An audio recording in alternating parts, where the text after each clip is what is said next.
Not so long ago, most discussions about leadership were really about leaders' personality traits, what characteristics should they have. You know, they should be charismatic and they should be strategic and all of that. And what skills do they have and how do they deploy those skills and how do you actually then train or coach up these type of leaders. Leaders are the successful people and they're the ones at the top of the organization. Because it's all about competition, and if you can win and you can be the leader of that winning business, then you're great.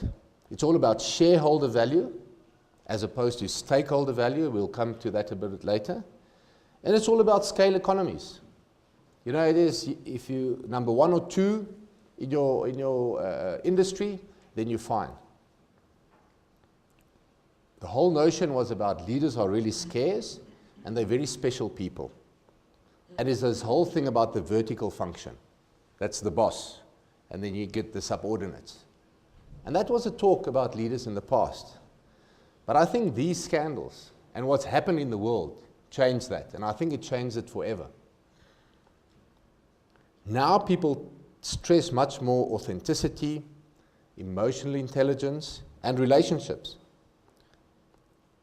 And those talks about leadership now is driven by these changes that took place in the world.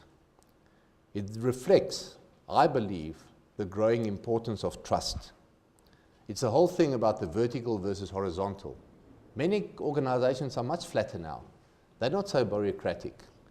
And the key success factor nowadays of leadership becomes the ability to persuade someone over whom you have no power to collaborate with you in pursuit of a common mission.